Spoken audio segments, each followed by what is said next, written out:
Art Rule Tape 8. Cool. Do you want to introduce yourself to either me or the camera? Let's see. Yes. Hi, my name is Emile Almira. I'm a singer, songwriter, producer, now event owner. Yeah, I live here in Manchester. Okay, I'm going to ask you about Essence later. Yes, Um, but producer, singer, how did you get? Because you were on the classical course I was. when you first came. Yes. What? How? Well, so before I came to RNTM, I was. I'd always been trained classically through kind of primary school and then secondary school, and it was towards the coming lockdown, and never got to do A levels, and I was in a point where I was doing a lot of classical music and also some musical theatre. And my tutor kind of said, I think you should go and do classical, develop your voice, and then go and get into musical theatre and acting and stuff like that. And so yeah, I auditioned for 7 or 8 conservatoires around the country. Which ones? God, so Royal College, down in London, Glasgow, where Cardiff, Birmingham. God, I can't remember the others, but with the ones I auditioned for, only one of them said yes, and that was That's Manchester. around, yeah. So yeah, that's sort of how I started there. And then when I was on the course, I realised the people I was with, insanely talented people, an insanely talented college. But by that point, I'd already been releasing my own music, and my music at that time was kind of more like I had to give it compare it to artists. It's more like Tom Misch and Laura Kana, and I was kind of bedroom lo-fi hip hop sort of stuff, and it just I was really inspired by the pop course people I was meeting, and I felt really bad that I was on a really good course but not really taking advantage of it and not putting enough effort in. So that's when I decided to make the switch Yeah. about 4 months in, and then I managed to get it. So Yeah. To be fair, I've been talking to a few people about this. Like, I think that's the nice thing about RNCM is that you have the pop course, and even if it's not just the pop course, it's just RNCM's so open to other things. Where, like, imagine you'd gone to college. It's like, would you have been doing what you're doing now? yeah, Yeah, it's a weird one. it is. What? So, because okay, wait, hold on. Mm. Here with me that Yeah. is what it's called, because I remember that was one of the first songs I heard All right. of yours. Yeah. And then you've got like Sorry Not Sorry, which is like completely different. Yeah. Yeah. Yeah, like just how. Well, I mean, yeah, I mean, I guess it's quite the jump in terms of what people were listening to, especially when I started gigging up here with my band that I formed in first year. Who's in your band? So my band, we've got course mates of mine. When I first started, we had Matt Rowe on bass, Connor Ryan Williams on guitar, who's crushing it at the moment in the industry, Freddie Steggles on keys, and we had Zach Hemming on drums. Wow, what combo! Yeah, what a combo! Yeah, we also a lot of the time we had Fred on saxophone. Oh my god, Matt's recital yesterday. Yes. Oh my god, I genuinely think it was one of the best ones I've seen. I'm a very emotional guy, and that got me. Yeah. Really got me, especially the fact that Matt was showing off all the RNCM students' music. Oh my god, I was there like, oh yeah. I know. I almost cried in his actually, which I don't think I've cried in any of the pop and actually no, I almost cried in Owen's as well. Yeah, I mean, I feel like the majority of the recitals I've seen already, I've cried. I think it's just because I've seen the journey that we've all been on here. Well, it's the same with the classical ones. Almost all of them. No, Matt's was amazing. Not that the others weren't, but I'm so gutted I missed Freddie's. Oh, Freddie's amazing. Yeah. Even watching him in Matt's recital, I was like, Matt's recital. I was like, whoa, because I've not seen him. Yeah, no, he's a great performer. He's a great performer. I really would recommend highly anyone to go watch Freddie. But yeah, no, with Matt's recital in mind and him showing, like, what was funny was him showing Not Sorry as one of his I saw favorite songs, because it was like, with what we were playing, it, like I said, it was very kind of like chill, mellow, kind of atmospheric sounding music, and that's the sort of approach I wanted to take with my music, bringing it in a live situation. What I always said to my band was like, I do want it to sound like people listening to it could almost feel like they could close their eyes and sort of dream whilst listening to my music, and as well as taking the words in. But realistically, growing up, I, you know, it's as controversial as it may be to some people now. Like, the reason why I do what I do is because of, you know, Michael Jackson, and along with Michael Jackson, got me into Justin Timberlake and Prince and Yeah. all this sort of stuff. And so that's the music I used to love singing growing up. And so I thought it got to a point where I was like, I want to kind of want to dance on stage. I want to give a bit more like sass and maybe a bit of sexiness. Do you know what I mean? So Yeah. it's like Sorry Not Sorry was like the perfect way into that, I think. So Yeah, no, it is. To be fair, I always like when I think of you, I always think to be fair, I always think South London as well. And yeah, like your music's also very South London. Do you get I don't know if that yeah. makes sense. No, I'm glad you say that, because I think so. But yeah, like I always think South London and dance. Like that's kind of what I Yeah, did you ever like dance properly? yeah. I was a dancer before I Oh was a shit, singer. really? Yeah, yeah. I took dancing very seriously from quite a young age, because of me with my Cuban heritage, my mum being Cuban. Your mum's Cuban? Yeah.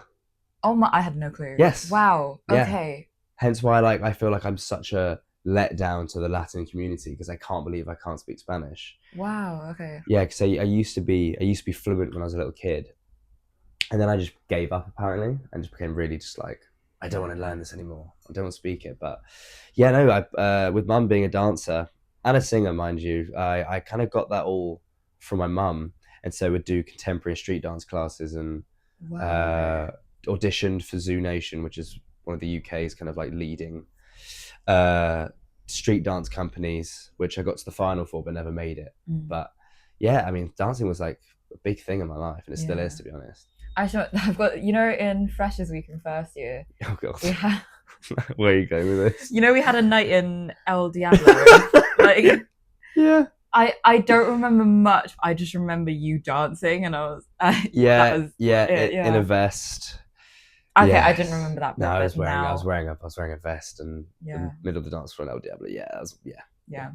I just remember the drinks being really expensive. They were, but there were a lot of free shots when you walked in. Were there? I remember having like 2, and then I had to pay for the rest. No, there were about 100 free shots on like a massive table. Oh my god, maybe I just didn't know. Oh yeah, too fair, I got there quite late as well. Fair enough. So yeah. Anyways, I was thinking when you said Freddie Steggs. Oh, you were at the table the other day when Steggs was making all the nicknames for everyone. Does he have one for you, or do you have? Or yeah, do people have one for you? People have one for me. They have quite a few for me.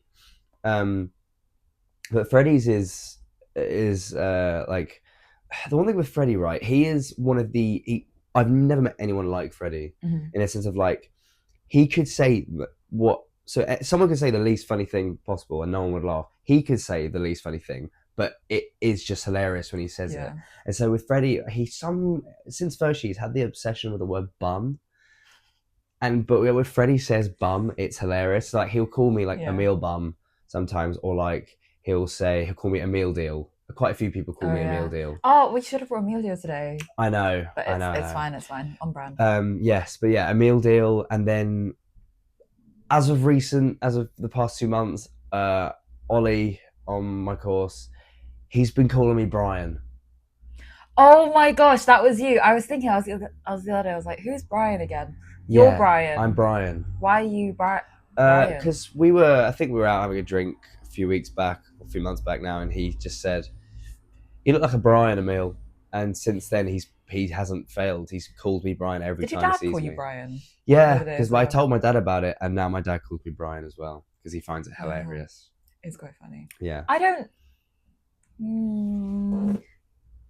I could see you as a Brian with a Y, not an I. Does that make sense? Yes, I prefer that in a way. Yeah. But I it's funny because I go by Emile, but Emile's my middle name. Oh my god! Ian's my first name, so I'm actually Ian, really. But I prefer Brian with a Y to Ian than I do. What if you were Brian Ian with a Y? Imagine. That's also I've never heard Ian. I've never seen an Ian with a Y unless you have. No, well, because I So feel maybe I they would would be just say happy with that. Yan. Yeah, yeah, Um, yeah. They would are actually. you IAN Ian or IAIN? IAIN. Is that where's that from? Like Spelled the Scottish way. Scottish. I was thinking, is it Scottish or Irish? Scottish, yeah, Okay. yeah. Is your dad Scottish? I'll be honest. I don't think we have any Scottish family. I know we have some dotted around Ireland, but distant. That's Mm. all I know about my English heritage. Can you get an Irish passport, or are they too distant? Too distant. Too distant. Shame. Yeah, I know. But if your mum's, to be fair, I don't know how strong the Cuban passport is. Well, so obviously my mum, it's actually quite a story how my mum met my dad, but like I tell this to them every time like I hear about it, I bring it up. I'm like, this should be made into a movie because my mum and dad's like love story is like it's powerful. Come Like, on, well, please so spell. I'll keep it relatively brief. So like, my dad was in Cuba on a holiday just by himself, and my mum at the time, who's originally from Holguin, which is like at the bottom of Cuba, she was working in Havana, which is at the top, just like kind of doing dancing, singing, giving sort of tours to people around Cuba, taking them to the places which tourists don't usually get to see, for a little bit of extra money. She's like, I'll bring you to like proper Cuban places, because my mum was like very well respected in Cuba and lots of Cuba. So it's like, so that was what she was doing. And then my dad was in one of the hotels she was like dancing at. And my mum thought he was very, very attractive, went up to him. She spoke very little English, but the English she was learning was through American TV, so they still kind of hit it off. And then my dad extended his trip just to stay with my mum a bit more. Aww. And also went down to where she came from and met my Cuban family down there. And to this day, that's the only time they've ever met him. Was the first time he ever went to Cuba. Really? Yeah. Have you ever met them? Yes. Yeah. Loads. But so then anyway, like he left to go back to the UK, and my mum was just like distraught. It was like, oh my God, I'm never going to see this. I'm never see Ian again because he's also called Ian.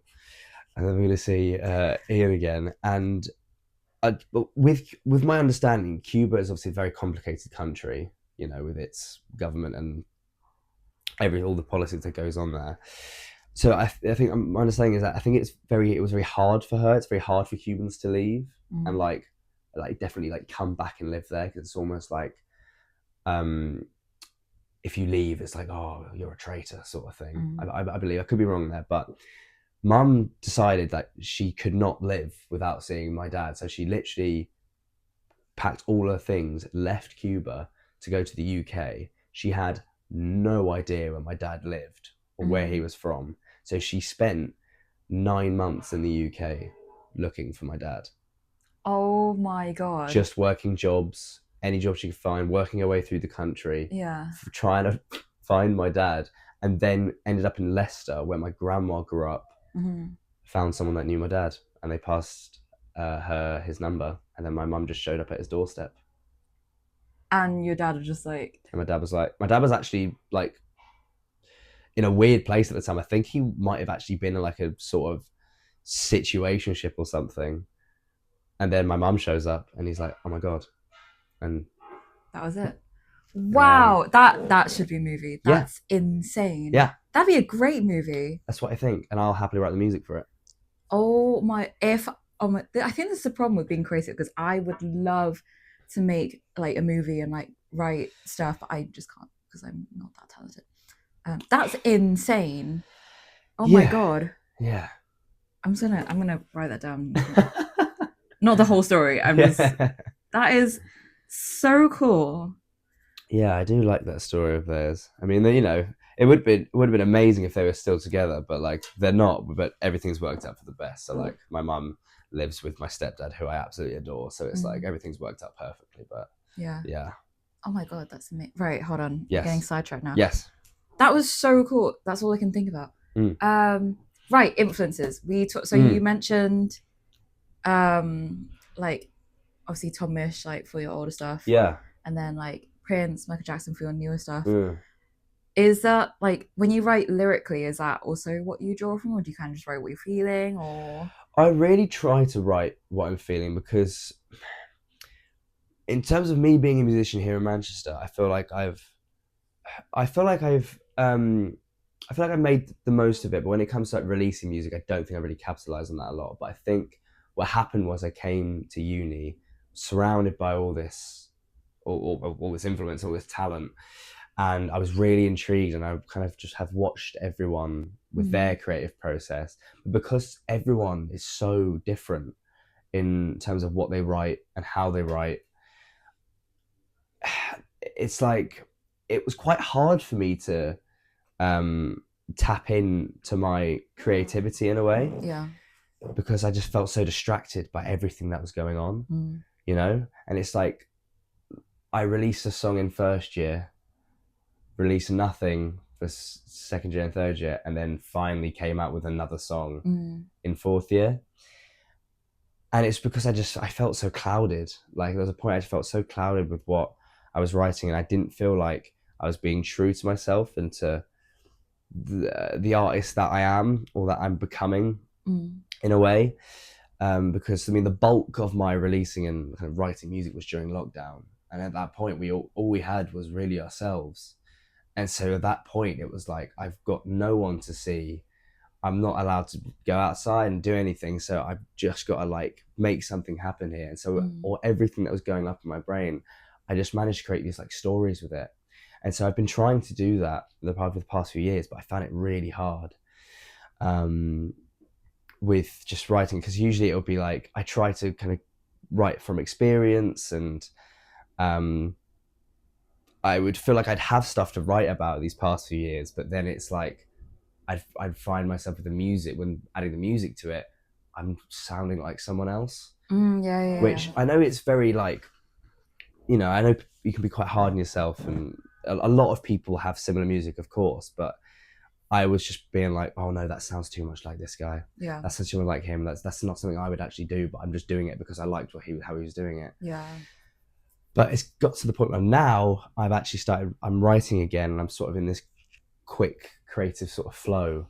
And I think it's just like a time thing. I think it's like I meant to have those couple of years of just like learning and just watching everyone flourish and like taking new bits of inspiration, to the point where I'm at now, where it's like I've finished uni and I'm ready I'm ready to kick off. So yeah. I think I was talking to Rory Green about this. We didn't talk about this on the podcast, but I think when I feel like everyone goes through a period of writing where they're writing stuff that they think people will like, rather than what they actually feel, even if they don't notice it. Like then like you come back to it and you're like, actually, is that what I genuinely like? Is that what people expect of me?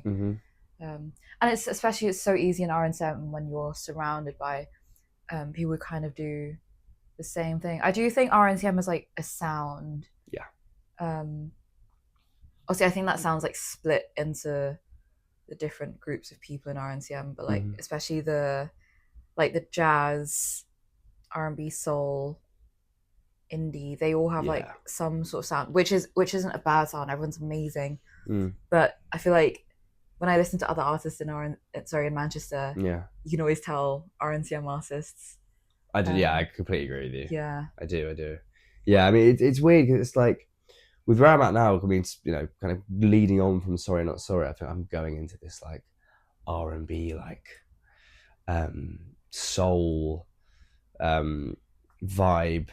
And it's like the music I'm writing at the moment is very kind of like poppy and punchy, and it's very much about like it's like funny as it is like to talk about, is, you know, it just is about kind of like nightlife and love and like love interests and, you know, things like that. Whereas before I was writing about just being a kid and like lockdown, and I was talking about politics and like all this other stuff. But now I'm just not writing about that. I'm just sort of in that kind of in a way like F-boy cringe Justin Timberlake era. But I'm loving it, to be honest. So. Well, as long as I think I was talking to someone about this classically as well, like as long as you're convinced by it, other people will be convinced. Obviously not everyone's gonna like it, but if you're convincing, whereas if like you're writing something that you're not convinced by, Yeah. and people don't like it, everyone's Mm. a bit like, okay. No, I'm Yeah. very much like I'm convinced by what I write, and in between me writing this kind of new sound I've got, I'm still kind of I love writing my singer songwriter sad songs on the guitar. You Mm, know, like I absolutely love that. I mean, one of my favorite ones I've written was with Ruby Joyce, who you've mm, had on this before. So yeah, no, I still like doing all of that. I mean, I'm not just keeping myself to one thing. yeah. That's for sure. I remember on Instagram you posted a cover of what's that song? I Can't Make You Love Me. Yeah, I think that was the first time I'd heard you sing something like more sad and calm, not like yeah, sorry, not sorry. And I was yes. there like, oh my god, because your voice is actually incredible. Oh, thank you. Appreciate that. It's very like your runs are always so clean as I well. try to. I mean, there are so many. Like, I mean, for example, like I mean, Owen Oh my on our course, gosh. Owen's runs and like his just intonation and his range and his like, Mm. so envious of Owen. I tell him this every time I listen to him sing. His But ear is just yeah, amazing. I know, Yeah. it is incredible. And like when it comes to like with me singing, I do like I'm pitchy. I know I'm pitchy sometimes. I try and work on my intonation and my runs, but I'm trying to develop my runs. That's what I've been trying to work on this past year. Mm. Yeah, because I like doing them. I mean, Yeah. sometimes I might overuse them, but Oh, but they're fun though. I Like know. when I listen to Tori Kelly, I'm just like, I'll oh, stop it. If I got to that sort of level, oh then my I'd be god. doing it all the time. If I could sing, well, I literally would not shut up all the time. I mean, I don't shut up anyway, but like, I actually would not shut up. Um, Other than singing though, because Yeah, you DJ a lot. yeah. Just, yeah, tell a bit about that. That's a thing now. It's like that's a real big part of my life now, and I'm loving every single moment of it. It's weird because and that all interest sort of started during lockdown because again I just wanted to find another hobby, and Mm. that was just learning how to mix. And a lot of the boys in my year, I went to Langley Park School for Boys in Beckenham. A lot of the boys that go there, they're all geezers. They're all like hard steppers. Do you know what I mean? Yeah. It's all house music and all that sort of thing. And so I got into that, and I have been into electronic music and house music for a very long time. But yes, I just picked up the decks and started learning how to mix, and then kind of dropped it. And then come third year of uni, um, I ended up moving in with a DJ who predominantly did kind of like hard groove, like very fast tech Mm. music, like heavy tech music, which isn't Who my is that? sort of thing. His name's Brandon. He Okay. goes by a DJ named Faultline. He's crushing it at the moment, to be fair. But that kind of got me into the swing of things again. And I would go up to his room and he'd kind of teach me the ropes again, and I'd do back to backs with him, and then I started really enjoying it. And then at that point, I was already involved with companies, with events such as Red Room, Mm. and such as O4, which is a group of my mates that run this event. It's just kind of like Afro melodic house, Mm-hmm. kind of very like Arabic influence as well, and Sick. Latin influenced.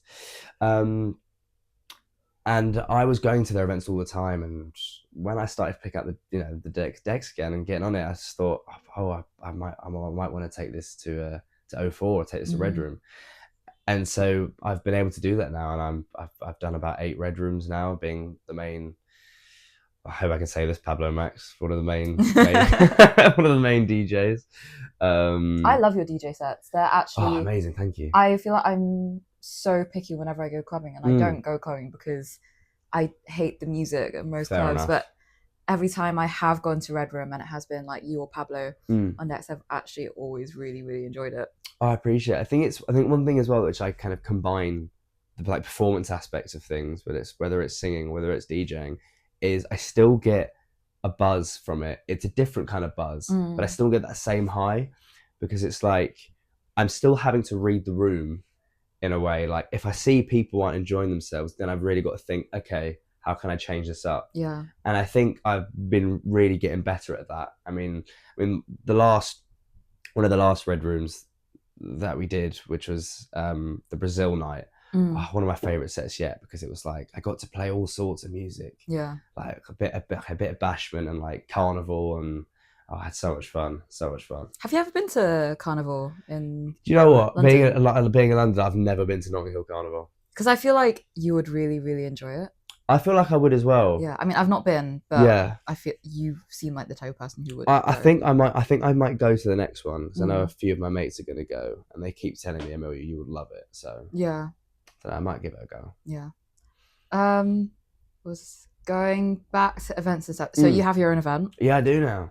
Essence. Yeah, How's that going? I really enjoyed the. It's just one you've had so just far, one right? so far. Yeah, Really enjoyed that. thank you. Yeah, I mean, I feel like all the work I've been putting in with other events that I've been associated with, I've really just been kind of learning from the people that I surround myself with, and seeing how they communicate with other like with venue owners and other industry professionals. I just thought I want to create something of my own here because I feel like if I made something, I feel like people would want to come to it, and with me tapping into my kind of R&B stuff now, I wanted to create something for. So I wanted to create a platform for me to be able to show my new songs off, Mm. and also kind of keep that going and make it a platform for other artists, whether they be current or maybe upcoming ones, Mm. or veterans. You know what I mean? To give them a platform for them to do that, and yeah, so it was kind of an idea I had over summer before starting my final year at RNCM, and I met up with a mate of mine, Olivia Joseph, who runs a load of events up here, and she also DJs. She's a resident DJ, radio, clubs. She does everything. Mm. She's super talented and a very good friend of mine. And I knew she was the right person to go to in terms of telling her what I had in mind, and I just needed someone to tell me how to kind of like structure it. Yeah. How to write an email properly. How to make it look, how to write an email so that I can send it to someone and immediately they respond or they see it and it looks impressive. And I Mm. feel like the years I've been here that I've tried to contact venues or contact managers or agencies, and I feel like I haven't really constructed an email properly. Mm. I've never got a response, but as soon as I did this with her and we sent it to a bunch of venues, kind of the timings of everything, the whole concept of it, dress code, all of that, kind of who I am and who I am as an artist and what I stand for. We got responses from every venue Mm. that we had sent it to, and one of the venues was Ramona, and lucky enough, Ramona, but they were super down for it, and they were also able to give me a budget, so they were able to pay me to put my event on. Whoa, okay. Yeah, That's good. I might need to ask you on the email thing because I'm like, yeah, no, for maybe sure. maybe I I'd need a more than be happy to help. Emile email. Yes, Emile email. But yeah, no, they paid me to put the event on, which meant I was able to pay my artists, Mm. which I was so happy about. Yeah. I not only did I get to pay them, but I got to give them. They got free food, free drinks, and the food at Ramona is Oh, amazing. oh my! Every time people walking through the food, Yeah, oh my god! I need to go and try it. It looks yes, so no, good. it is really good. I got to give them, the free slices of like Detroit style pizza. Yeah, I should go. It's next to my tattoo studio, so it's like Yeah. Okay. just Right. pop Yeah. over.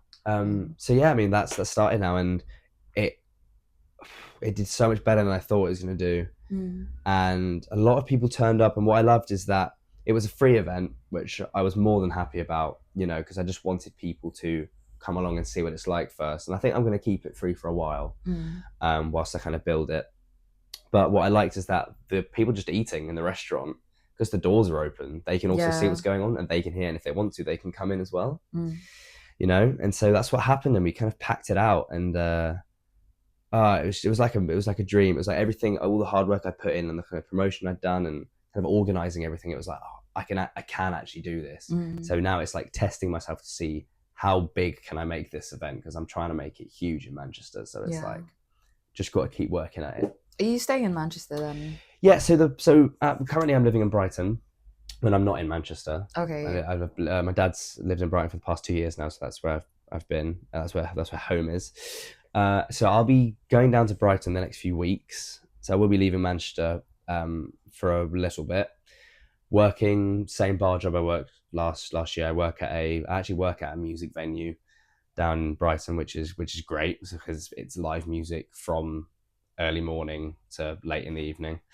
And this time around, I will be DJing and getting kind of that being paid as well. So it's like it's kind of best of both worlds, really. But I'm going to save up and come back up to Manchester, hopefully for October, November time. Yeah. I have an idea as to where I'm living and who I'm living with, but it's not confirmed yet. But if that does happen, I think it'll be a huge point, like a huge like success thing for me. If I can make that a thing, then I think next year is gonna be a very cool and exciting year for myself. But the next Essence is it's on the 25th September. I was gonna say, is it booked? It's 25th booked. September. 25th September, back at Ramona. Artists already confirmed. Are we allowed to know? Yeah, happily. So we have an artist called Isaac Malibu, who I hope I've just said that right as well, but who is actually quite closely related to kind of family friends of mine. I haven't met him yet, but he's related to someone that was essentially like a family therapist for us in a way. Wow, okay. Yeah, and who I really love and adore. I call her Auntie Maureen, big up Auntie Maureen. And so he's been living in Manchester for the past year and a bit, and he's been crushing it on the gig scene, the R&B scene, doing festivals, and he's got his own event as well.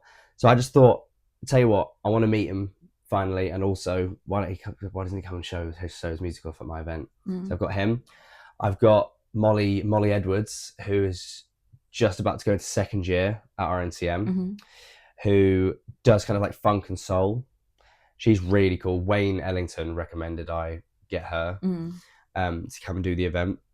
I reached out to her and she was very, very gracious and very happy to do it. So got her confirmed, and she's gonna be there with a band, so that should liven things up.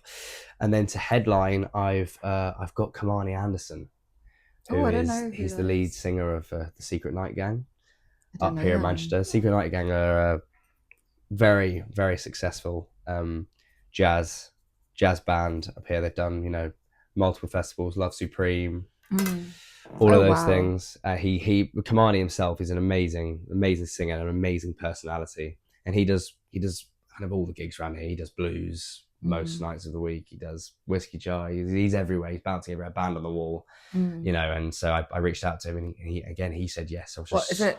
Kamani Anderson, yeah. I was very, very grateful the fact that I've got to know him over the past few years since being here, and he's always been so kind to me. And he said yes to doing my event, so I'm just over the moon that for my second event I've got someone like him doing it. So it's just gonna get bigger and bigger. I hope so. I'll try and catch it. I don't actually know where I'm gonna be in September. Okay, yeah. So, but if I'm in town, I will try and come through for sure. Should we do what's in your bag? Yeah. What is in your bag? Okay, so I honestly nothing interesting, but people always say that, but it's not interesting to you because it's your bag. But I hear it. I do hear it. So, today I'm going to be prepping a DJ set for later tonight because I'm playing at Stage and Radio.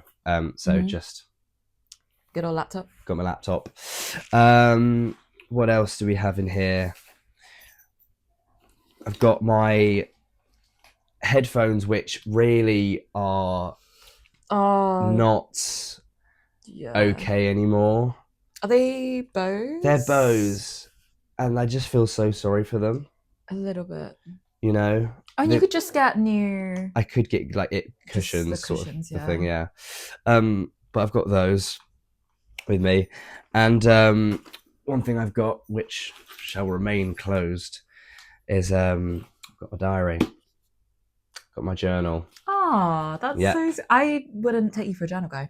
I am, and I've got back into it recently because I felt like it got to a point where, I feel like a lot of uni students, you go through some like rough times, and sometimes you get into like little sad periods of of time, and I never really, I never really wanted to go and like see like a counselor or something. I mean, I did that quite a lot when I was growing up as a kid, and it just hasn't really worked for me. Haven't really found the right person. So when my dad gave me this for Christmas, he was like, Emile, I journal everything, every thought, every sort of problem I'm having, and at the end of the day, when I've got everything in there, everything's out of my head and I can just sleep without any weight on my shoulders. And Mm. honestly, it has helped me so much. Like, I started last year journaling and I've done it ever since.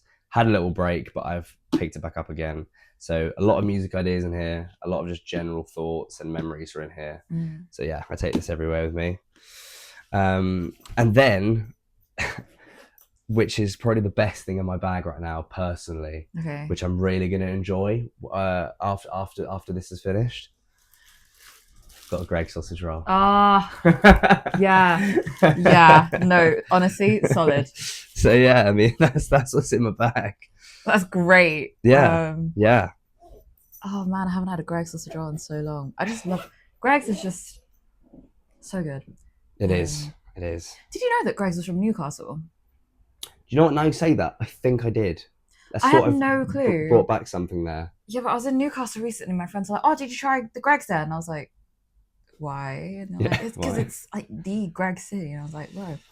I wonder if it does taste different to any other Gregs. Probably not. Probably not, but Yeah. to be fair, since they said it, I have realised that there is Greg's like everywhere in Everywhere. Newcastle. Like, you know how in London there's like a Pret everywhere. Oh yeah. I don't know why. I I also don't know like either. Pret. Pret is overrated. I don't like it. Like No. even the coffee, I just not. Pret's not that fan. great coffee. Um, Do you they- have a good coffee spot in Manchester? So many, like Do you? so many. Where's your one go to? Because I feel like I have a go to. I've got 3. Go for it. So I've got. Actually, have I got 3? Okay, in terms of chains, Blank Street, Gales, or Yeah. or no, Blank Street or Gales are my top 2 Yeah. for chains. Independent coffee shops, there's Halle St. Peter's, Yeah. Nancoats. They've got cafe there. Yeah. Always does really good coffee, and always bring different types of coffee from around. Oh wow. Okay. Or Whitworth Lock, which is literally just over there. Yes. Yeah. Also another Hearts Feed in Northern Quarter. Yeah. Great spot. Great brunch spot. Yeah. Good brunch spot. Those are usually my go-tos. Yeah. But I just love coffee. I've only got into coffee this year. Really? I hadn't drunk it up until this year. At all? At all. And tea. Wow. You only got into tea this year? Yep. That's crazy. Yeah, I know. I feel like I've always been into tea, but then coffee, I only got into coffee in like 2nd, 3rd year. Right, okay. But I've got a coffee machine like there. Hidden behind my nuts. Very mint. My cashew nuts. Yes. Yeah. Okay, nice. Yeah. Yeah. No, my coffee spots are in Didsbury. Oh, I don't go down there that much. Didsbury's lovely. Tell you what, there's every place you've just mentioned, I would probably mention in my like top 5 as well. But I would say the one place in Didsbury, just because it's a bakery as well and it does good coffee, it's La Choquette. So I'll go and grab a really nice pastry and a really nice, like, I don't know, like a flat white or something. Yeah. They're brilliant coffee. And then I'll go for a walk around Fletcher Moss Park. Oh, that sounds coffee and pastry, best. It is a really good combination. It's so good. It is. It's timeless. You just can't go wrong. No, not at all. It's kind of like when you have, I was about to say cereal and toast, like when you have it at like midnight. Yeah. It just hits. Yeah. So much. Yeah. No, I can agree with that. Yeah. Yeah, I was about to say, like, do you have any like fun facts? But I feel like we've had a lot of fun facts from you today. Yeah, I feel like I've given you quite a solid few. Do you have any more that you any tea you wanna spill? Any tea I want to spill? You've always got really good fashion sense. Sorry, that was.